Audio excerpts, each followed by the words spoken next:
এই যে এখান থেকে মাশাআল্লাহ আমরা দুইটি বাচ্চা সংগ্রহ করে নিলাম। দেখেন এই যে এই দুইটি বাচ্চা সংগ্রহ করলাম, এই যে একটি বাচ্চা সংগ্রহ করে নিলাম, এই যে একটি বাচ্চা সংগ্রহ করে নিলাম। মোটামুটি এইখানে দুইটি বাচ্চা আছে, দুইটি বাচ্চাই আমরা ইনশাআল্লাহ সংগ্রহ করে নিব। দেখেন আল্লাহ ঠিক 7 দিন আগে এগুলো সংগ্রহ করছিলাম, আজকে 7 দিন পরে এগুলো সংগ্রহ করলাম। যাই হোক আলহামদুলিল্লাহ, যা পাইছি শুকুর আলহামদুলিল্লাহ। যে বাচ্চা আজকে কিন্তু আপনাদের অস্ত্রপাতি দেখতেছেন, খাঁচা আমাদের হচ্ছে পটাশ পানি, আমি আমার কাজ শুরু করে দিছি, কবিতরের ঘরটা পরিষ্কার করতে শুরু করে দিলাম। আমরা এই যে পটাশ পানি দিয়ে স্প্রে করে দিচ্ছি পরিষ্কার করে। তো ফ্লোর টোলোর পরিষ্কার করার পর আমরা হচ্ছে যে কাজটা করব, যে পটাশ পানি দিয়ে হচ্ছে পুরা ফ্লোরটা ধুয়ে নিব। হ্যাঁ ধুয়ে, তো এই যে মোটামুটি দিলাম। আমার এত মজা করে কি খাচ্ছে আমাদের কবুতরগুলো, আসলে তারা খুব পছন্দ করে যে খাবারটা, সেটা হচ্ছে গ্রিড। বার্ডস অফ ভিলেজের আমরা এতদিন কিন্তু পাখির জন্য গ্রিড তৈরি করতাম, এখন কিন্তু আমরা কবুতরের জন্য গ্রিড তৈরি করছি। তো যারা যারা প্রয়োজন তারা অবশ্যই যোগাযোগ করলে ইনশাল্লাহ দেওয়া যাবে। তো আজকে আমরা হচ্ছে কবুতরের কিছু বাচ্চা সংগ্রহ করব, আর বাচ্চা সংগ্রহ করব সেটা হচ্ছে আমরা যে বাচ্চা সংগ্রহ করব এটা দুই ভাগে বাচ্চা সংগ্রহ করব। ঠিক আজকে যে ফুটেজটা দেখছেন এটা আজকে থেকে 7 দিন আগের ফুটেজ। 7 দিন আগে আমরা হচ্ছে চেক করে বাচ্চা যেগুলো পাওয়ার সংগ্রহ করা সেগুলো সংগ্রহ করে নিয়েছিলাম, আর কিছু বাচ্চা আমরা 7 দিন পর সংগ্রহ করব। সাধারণত আমরা যে কাজটা করছি, সাধারণত আমাদের এখন যে অবস্থা এই সময় কিন্তু মাশাআল্লাহ যা বাচ্চা পাচ্ছি শুকুর আলহামদুলিল্লাহ বলা চলে। আর আপনারা তো জানেন যে আমাদের দেশি কবুতরের কিন্তু আমরা ওই পরিমাণে বলা চলে যত্ন করা হয় না, যতটুকু পারি যত্ন করি। আর আমাদের একটা বিষয় নিয়ে আপনাদের অনেকের অভিযোগ থাকে, সেটা হচ্ছে আমাদের কবুতরের ঘরটা অনেক নোংরা, আমরা অনেকটা অপরিষ্কার রাখি। অনেকে অনেকভাবে বলে, কিন্তু আমার কথা হচ্ছে আমার কারো কথায় কোনো যায় আসে না। আসলে আমরা কেন কবুতরের ঘর পরিষ্কার করি না, আর করলেও কতদিন পর পর করে থাকি, সেটা কারণ কি সেটা ডিটেলস আপনাদেরকে পরের অংশে বলছি। তার আগে বলে নিব, যারা যারা আসলে দেশি কবুতর পালন করেন তারা অবশ্যই কমেন্টে জানাবেন যে হ্যাঁ ভাই আমরাও কবুতর পালন করি, এবং আমরা এই আপনার মতন উন্মুক্তভাবে খোলা অবস্থায় পালন করি, এবং এরকম খোপের মধ্যে পালন করে থাকি, বা আপনারা ঝুড়ির মধ্যে পালন করে থাকি। অবশ্যই জানাবেন, তাহলে হয়তোবা মানুষের শেখার কোনো শেষ নাই, আপনারা কিভাবে করেন সেটাও আমি শিখতে পারি। তো আমি প্রথমত যেটা আপনাদেরকে বলবো, যে দেশি কবুতরের আসলে সাধারণত ওরা জানেন যে খড়কুটা আপনি যতই খড়কুটা দিয়ে রাখেন না কেন, ওই খড়কুটা কিন্তু এরা বাইরে থেকে সংগ্রহ করে নিয়ে এসে সুন্দরভাবে নেস্টিং ম্যাটেরিয়ালটা কমপ্লিট করে। তো মাশাআল্লাহ আমরা এই বাচ্চাগুলোই পাইলাম, ঠিক 7 দিন আগে এই বাচ্চাগুলো পেয়েছি। আর 7 দিন পর আমরা যে আবার আজকে যে দিনটা আসতেছে, অর্থাৎ আজকে হচ্ছে 15 তারিখ, আমরা হচ্ছে ঠিক 9 তারিখের দিকে আমরা হচ্ছে এই বাচ্চাগুলো সংগ্রহ করছিলাম।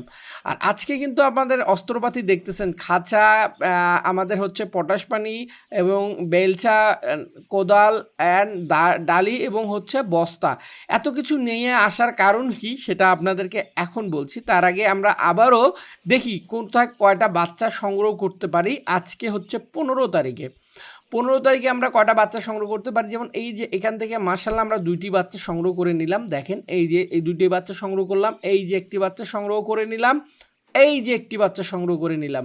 মোটামুটি এইখানে দুইটি বাচ্চা আছে, দুইটি বাচ্চায় আমরা ইনশাআল্লাহ সংগ্রহ করে নিব। দেখেন আমরা কেন বাচ্চাগুলো রাখতে চাচ্ছি না, সেটা হচ্ছে আমরা আজকে আমাদের কবুতরের ঘরটা পুরো ক্লিন করব, একদম পুরো ক্লিন করব। এখানে বাচ্চা দেখতে পাচ্ছি, কিন্তু এই বাচ্চাগুলোর সাইজ একটু বেশি ছোট, এখন আর এগুলো সংগ্রহ করা যাবে না, কিছুদিন পর সংগ্রহ করব। এই দুটো বাচ্চাও কিন্তু ছোট, এই দুটো বাচ্চাও আমরা এখন সংগ্রহ করব না, কয়েকদিন পরে করব। আর আপনারা একটা জিনিস খেয়াল করেন, আমাদের কিন্তু এই যে কবুতরের ঘরের নিচ উপর সবগুলো মোটামুটি একদম অপরিষ্কার লাগতেছে, কিন্তু আমার কাছে মনে হচ্ছে যে এটা অপরিষ্কার না। কারণ হচ্ছে একটাই, যে এই যে এগুলো নেস্টিং ম্যাটেরিয়াল এরা কিন্তু সংগ্রহ করে নিয়ে আসে, আমি দেন ফেলাই দিলাম। আপনি একটাবার ভাবেন, আমি এই জিনিসটা পরীক্ষা করে দেখছিলাম, সেটা হচ্ছে নেস্টিং ম্যাটেরিয়ালটা ঠিক ওদের ঘরের কাছে রাখছিলাম, ওখান থেকে ওরা কিন্তু সংগ্রহ করে না, দূর দূরান্ত থেকে নিয়ে আসে। আর আমরা আজকে এই বাচ্চাগুলো সংগ্রহ করতে পারলাম, মানে আমরা 2 ধাপে বাচ্চা সংগ্রহ করলাম। ঠিক 7 দিন আগে এগুলো সংগ্রহ করছিলাম, আজকে 7 দিন পরে এগুলো সংগ্রহ করলাম। যাই হোক আলহামদুলিল্লাহ, যা পাইছি শুকুর আলহামদুলিল্লাহ। যে বাচ্চাগুলো আমরা সংগ্রহ করে নিলাম, আর এই বাচ্চাগুলো কিন্তু এখন সব বিক্রির জন্য চলে যাবে। তো আপনাদেরকে এখন যেটা বলবো, এই যে আমি আমার কাজ শুরু করে দিছি, কবিতরের ঘরটা পরিষ্কার করতে শুরু করে দিলাম। আর এই ময়লাগুলো হচ্ছে নিচের যে এদের যে পপসগুলো সেগুলো তুলে নিচ্ছি, যেটা আপনার মোটামুটি এই পপসগুলো আমরা কিন্তু আমাদের পাখির জন্য কিন্তু সবজি চাষ শুরু করছি। সেই সবজি চাষের কিন্তু এগুলো আমাদের জৈব সার হিসেবে কাজে লাগবে। আর কবিতরের পায়খানা কিন্তু অনেকটা জৈব সারের, মানে অনেক একদম বলা চলে গাছের নিচে একটু দিয়ে দেখতে পারবেন যে এটা কতটা গুণবল আর কত উপকারে লাগে। তো মোটামুটি আমরা আমাদের কাজ শুরু করে দিছি। আমরা এই যে পটাশ পানি দিয়ে স্প্রে করে দিচ্ছি পরিষ্কার করে।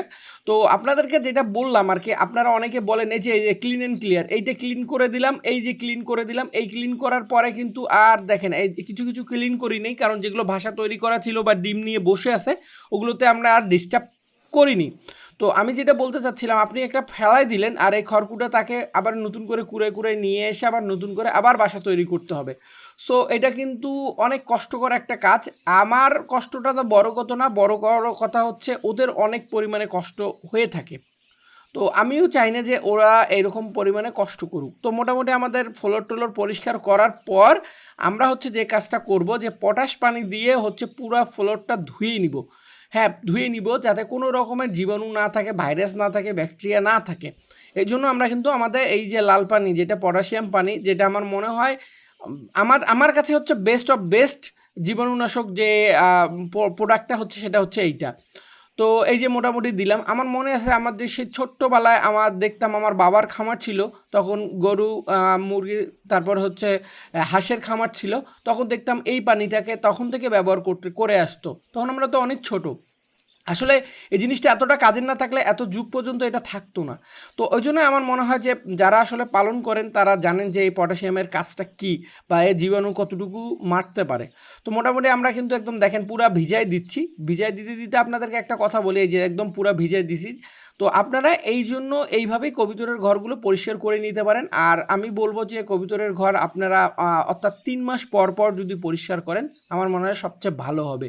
তো জানি না আপনাদের আসলে ভিডিওটা কেমন লাগলো। ভিডিওটা ভালো লাগলে অবশ্যই কমেন্টে জানাবেন, আর কোনো ভুলভাল তথ্য দিয়ে থাকলে ক্ষমা দৃষ্টিতে দেখবেন।